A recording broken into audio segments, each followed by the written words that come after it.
जय जिनेन्द्र, जय श्री महाकाल। हम अब श्लोक और योग से थोड़ा आगे बढ़कर आज हम सीखेंगे वर वधु कुंडली मिलान। वर वधु कुंडली मिलान के लिए हमारे पास ये 8 जो गुण होते हैं वो देखने होते हैं, जिसमें पहले नंबर का आता है वर्ण, उसका मान भी एक ही होता है। वश्य उसका मान 2, तारा का 3, योनि का 4, मैत्री का 5, गण का 6, भकुट का 7 और नाड़ी का 8। हमने यहाँ एक वर पक्ष की कुंडली रखी है और एक वधु की कुंडली रखी है, और इनका जो भी नाम हो, नाम जैसे हमारे इसमें जब देखते हैं तो जो जन्म नाम मतलब जन्म राशि का नाम है उससे हम मिलान कर रहे हैं। अगर किसी की जैसे कुंडली नहीं है और उनका कुछ और नाम है तो उससे कैसे मिलान किया जाता है ये मैं आपको आगे आने वाली वीडियो में बताऊंगी। तो हमारे पास दोनों की कुंडलियां हैं। इसमें सबसे पहले देखना पड़ता है कि उनका चंद्रमा कौन सी राशि में विराजित है। तो उनका चंद्रमा यहाँ पर वर पक्ष का जो है उसका चंद्रमा कर्क राशि में विराजित है और वधु का भी कर्क राशि में विराजित है। तो इनके नक्षत्र को देखना पड़ता है। तो इसके चंद्रमा का नक्षत्र है आश्लेषा और वधु नक्षत्र का भी आश्लेषा, क्योंकि दोनों की राशि एक ही है, दोनों एक ही राशि के हैं। इनकी दोनों की राशि है कर्क राशि और इनका नक्षत्र है दोनों का आश्लेषा।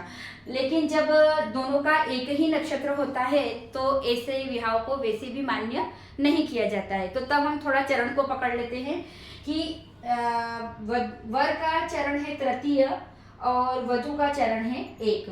तो ये इस दोष का एक परिहार है कि जब नक्षत्र अगर एक होते हैं तो उसमें विवाह के लिए योग ज्योतिष या योग पंडित होंगे वो आपको मना करेंगे। लेकिन अगर इनका इस टाइप से परिहार हो रहा है कि उनका चरण जैसे लड़की की कुंडली में प्रथम चरण है आश्लेषा का और लड़की की कुंडली में उस नक्षत्र का तृतीय चरण है, तो यह एक दोष का परिहार है। सेम नक्षत्र का सेम चरण नहीं होना चाहिए। तो अब हम आगे बढ़ते हैं। सबसे पहले है वर्ण। अब वर्ण मतलब वो किस वर्ण के हैं, दोनों वर और वधु किस वर्ण के हैं। तो इसके लिए आपको क्या करना है कि एक पंचांग लेना है।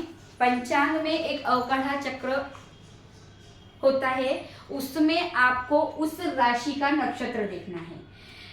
इस राशि का नक्षत्र है आश्लेषा नक्षत्र। वहां पर आपको ये सारा मिल जाएगा कि उसका वर्ण कौन सा है।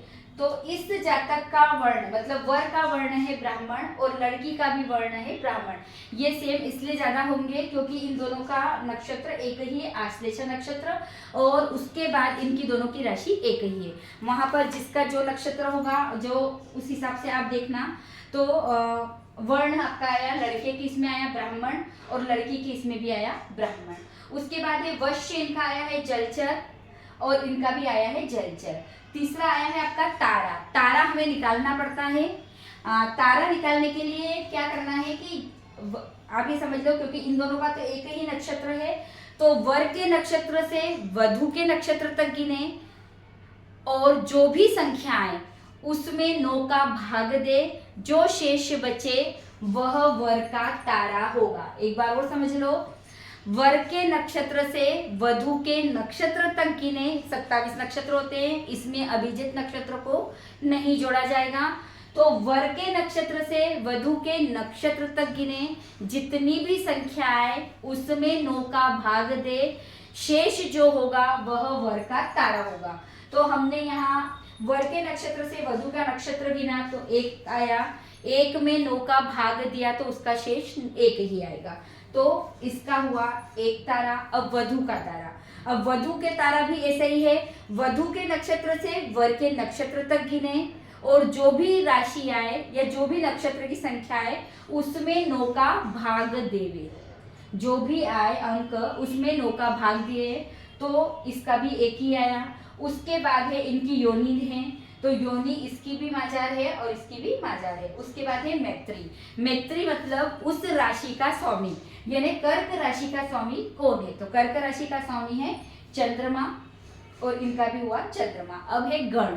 गण है आपके राक्षस गण के हैं वर भी और वधु राक्षस गण की है। अगर आपको ये वीडियो सेम आ रही है और नहीं समझ में आई तो आप मुझे कमेंट बॉक्स में लिखकर ये कह देना कि एक दूसरी कुंडली से, ताकि आपका और कॉन्सेप्ट क्लियर हो जाएगा कि उससे समझा दे। अब है आपका भकुट, उसका है 7 अंक, इनकी राशि है कर्क और इसकी भी राशि है कर्क। अब है नाड़ी, नाड़ी में इनकी नाड़ी भी है अनत्य और इनकी नाड़ी भी है अनत्य। अब इन दोनों का मिलान करना है। अब हमको क्या करना है, इन दोनों का मिलान करना है। इसके लिए आपको पंचांग में एक वर नक्षत्र मेलापाक करके एक पेज है, उस पर आपको देखना है। वहां हमको देखना है, सबसे पहले से लिखा हुआ है वर्ण। जैसे ही आपको यहाँ वर्ण, तो इधर दिए हैं हमारे वर के, और खड़ी मतलब आड़ी लाइन में वर की सारे चीजें दी हुई है, और खड़ी लाइन में वधु के सारे ये पॉइंट दिए गए हैं, और उसमें उनको कितने पॉइंट मिलते हैं वो लिखा गया है। तो ब्राह्मण से ब्राह्मण को मिलाया तो 1 अंक आया, ये 1, और इसमें वर्ण का अंक ही कितना है, 1, मतलब इन्हें पूरे पॉइंट मिले हैं। उसके बाद है वश्य में है जलचर से जलचर को मिलाया तो उसके पॉइंट आए 2, तो ये भी 2 ही हैं। तारा 1 से 1 मिलाया तो उसका पॉइंट आया 3, और तारा के अंक भी, अधिकतम अंक कितने हैं, क्योंकि हमारे पूरे गुण कितने हैं, 36। मैं आपको यहाँ बता दूं, एक कुंडली मिलान में कितने गुणों को माना गया है, 36 गुणों को। तो ये पूरे हमारे 36 गुण हैं, इनको ऐसे बांटा गया है। तो अब तारा 3 हुआ, इनका माजा से माजा मिला तो 4, मैत्री चंद्रमा से चंद्रमा। हाँ, एक बात और, मैत्री मिलान होना भी बहुत जरूरी है। मैत्री मिलान के अधिकतम अंक है 5, इसमें कम से कम 3 अंक तो जरूर मिलना चाहिए, क्योंकि 3 अंक से मिलकर, क्योंकि ये क्या है हमारा मन, ये क्या है हमारी राशि, राशि का स्वामी। तो राशि का जो स्वामी है, और ये हमारा, अगर हमारे मन ही नहीं मिले तो फिर आगे की दूसरी बातें तो गौण ही होती है। तो यहाँ आपको मैत्री मिलान पर जरूर विशेष जोर देना चाहिए कि ये कम से कम 5 में से 2.5 या 3 तो मिले ही मिले, लेकिन इनके पूरे मिले हुए हैं 5। उसके बाद है इनका गण, राक्षस गण है 6, भुकुट इनका कर्क है तो वो भी पूरे मिल गए। अब इनकी नाड़ी 1 है, क्योंकि अनत्य और अनत्य तो इसको मिले हैं 0। अब हमको एक चीज और देखनी है कि जब इनके गुणों का हमने मिलान करके इन अंकों को जोड़ा तो वो हमारे अंक आए 28। अब 4 वर्णों को 4 दोष लगता है, 4 वर्णों को 4 दोष लगता है। एक को ब्राह्मण को लगता है वर्ण दोष, और वैश्य को लगता है गण दोष, और इनको शूद्र को लगता है योनि दोष, और ब्राह्मण को लगता है नाड़ी दोष। और ये पत्रिका किसी वैश्य समाज की है, तो इन्हें नाड़ी दोष नहीं लगेगा, इन्हें गण दोष लगेगा। तो यहाँ गण दोष लग ही नहीं रहा है, सिर्फ ये नाड़ी दोष का है। तो इसमें ये नहीं, एक दूसरा ये यहाँ अपना ये परिहार हो ही गया है, तो ये चीज भी इसके लिए खत्म हो गई। अब अगर हमने इनके गुण का मिलान किया तो ये हुए हमारे 28 गुण। अब इस हिसाब से यह विवाह करने योग्य है। अब हम आते हैं कुंडली मिलान पर। गुण तो हमारे मिल गए, अब हम आते हैं कुंडली मिलान पर। एक और चीज देख लेना, एक इनमें होते हैं दोष भी, 4 वर्णों के 4 दोष होते हैं, षडाष्टक, नवपंचम और दीर्घाक्षक। मतलब वर की राशि से वधु की राशि दूसरी ना हो और 12वीं ना हो, वर की राशि से वधु की राशि 6ठी और 8वीं ना हो, वर की राशि से वधु की राशि 9वीं और 5वीं ना हो। लेकिन जो वो राशियां हैं उनमें अगर मित्रता है, यदि उनकी आपस में मित्रता है तो वह दोष नहीं लगेगा। ना नवपंचम, नवपंचम तो आपस में एक दूसरे की मित्र राशि ही होते हैं। दीर्घाक्षक में आपको अगर वर की राशि से वधु की राशि दूसरी या 12वीं हो, या वधु की राशि से वर की राशि दूसरी या 12वीं हो, तो उसे दीर्घाक्षक दोष लगता है। लेकिन दोनों अगर एक ही राशि के हो या दोनों मित्र हो तो वह दोष समाप्त हो जाता है। उसी प्रकार षडाष्टक में भी छठी और आठवीं ना हो दोनों एक दूसरे की, और अगर ये हो तो दोनों अगर मित्र राशि है तो ये दोष समाप्त हो जाएगा, या फिर दोनों का राशि स्वामी अगर एक है तो भी ये दोष समाप्त हो जाएगा। तो यहाँ तो ये चीज कोई लागू हो नहीं रही, तो ये होगा इनके 28 गुण, 36 में से इन्हें मिले हैं पूरे 28 गुण, मतलब यह विवाह करने योग्य है। अब हमें देखना है कुंडली मिलान। अब कुंडली मिलान में आपको क्या करना है, सबसे पहले देखना है हमें मांगलिक पत्रिका। मांगलिक पत्रिका होती क्या है, पहले मांगलिक पत्रिका मतलब यह है कि मंगल यदि प्रथम भाव, चतुर्थ भाव, सप्तम भाव, अष्टम भाव या द्वादश भाव में विराजित हो तो ऐसी पत्रिका मांगलिक पत्रिका कही जाती है। मतलब मंगल यदि प्रथम भाव, चतुर्थ भाव, सप्तम भाव, अष्टम भाव और द्वादश भाव में विराजित हो तो ऐसी पत्रिका, भले वर की पक्ष पत्रिका में हो या वधू की पत्रिका में हो, तो वह पत्रिका मांगलिक कहलाती है। अब ये यहाँ बैठने पर ही मांगलिक क्यों कहलाती है, क्योंकि मंगल की दृष्टि 3 है, 4, 7 और 8।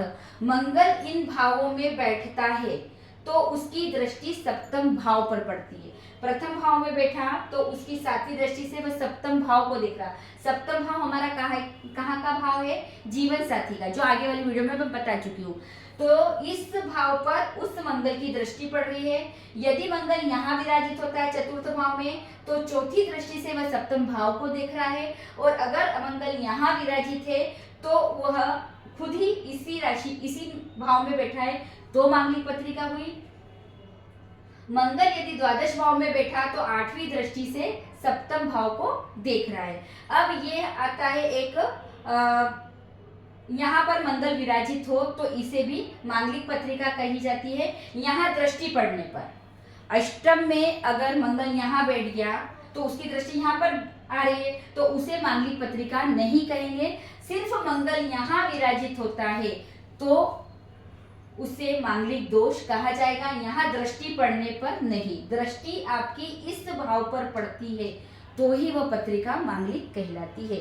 सिर्फ एक अष्टम के लिए है कि अष्टम में अगर मंगल विराजित है तो वह मांगलिक पत्रिका कहलाएगी। तो इसमें इनको मंगल नहीं है क्योंकि मंगल कहाँ बैठा है, इनका भाग्य भाव में बैठा है और इनका भी भाग्य भाव में बैठा है, तो ये पत्रिका मांगलिक नहीं है। अब हम इसके आगे अब मंगल का तोड़ भी बता देती हूँ इसके साथ में आपको। यदि किसी की पत्रिका में मंगल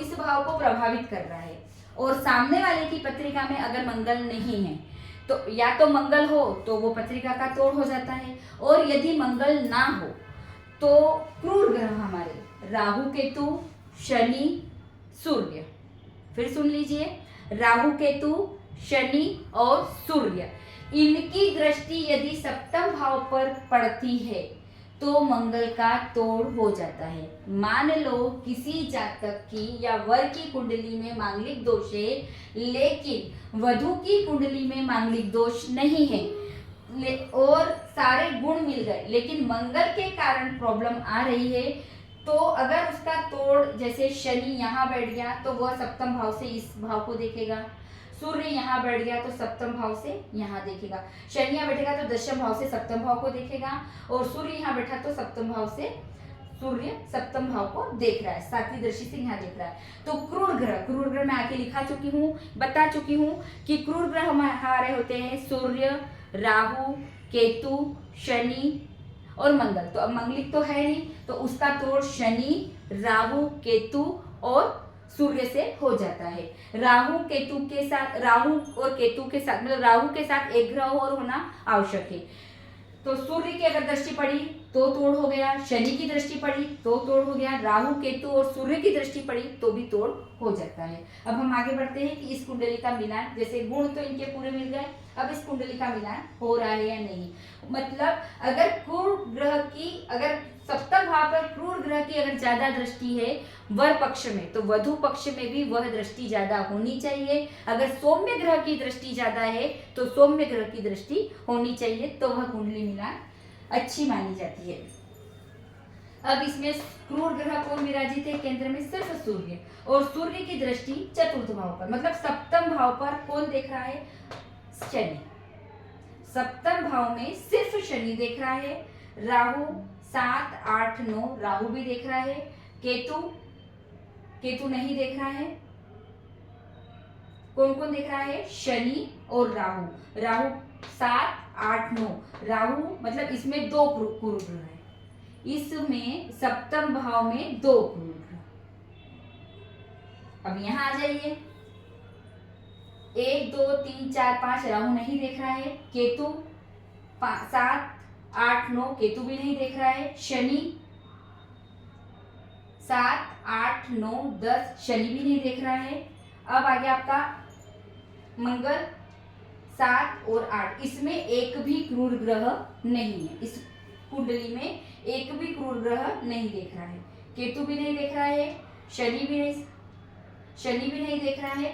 तो इस हिसाब से हम ये कह सकते हैं कि अगर हम कुंडली मिलान कर रहे हैं तो कुंडली मिलान करते वक्त, क्योंकि इस कुंडली में न तो सौम्य ग्रह देख रहे हैं इसे और न क्रूर ग्रह देख रहे हैं, जबकि इसमें 2 क्रूर ग्रह की दृष्टि है। तो इस कुंडली के हिसाब से हम यह कह सकते हैं कि एक बार सोचना जरूर चाहिए, या फिर ये कह देंगे कि इसमें वर वधु पक्ष शांत स्वभाव की होगी और वर पक्ष जो है वो थोड़ा उग्र स्वभाव का होगा, क्योंकि उसके सप्तम भाव पर 2 क्रूर ग्रहों की दृष्टि है। लेकिन जब गुण अच्छे मिल गए और मांगलिक पत्रिका नहीं है तो फिर इन चीजों का इतना मान्य नहीं किया जाता। मान्य होता है लेकिन अगर मंगल की ही हो, शनि की हो, इनकी दृष्टि हो तो थोड़ा मान्य किया जाता है। और हाँ, शनि इनका यहाँ वक्री होकर बैठा है, तो शनि वैसे विशेषकर यहाँ और यहाँ दोनों का फल दे रहा है, तो उस हिसाब से यहाँ इस पर आ भी रही है दृष्टि और नहीं भी आ रही है, तो ये चीज है। पर ये चल सकता है। तो ये हुआ आपका वर वधु कुंडली मिलान। अगर आपको समझ में नहीं आया, क्योंकि ये सेम आ रहे हैं, तो अगर किसी दूसरे की कुंडली से देखना हो और उससे समझना हो तो आप कोई 2 डेट मुझे अपने कमेंट्स बॉक्स में लिख कर दे दीजिए, मैं वह वीडियो बनाकर इसमें वर वधु मिलान करके बता दूंगी। जय जिनेंद्र।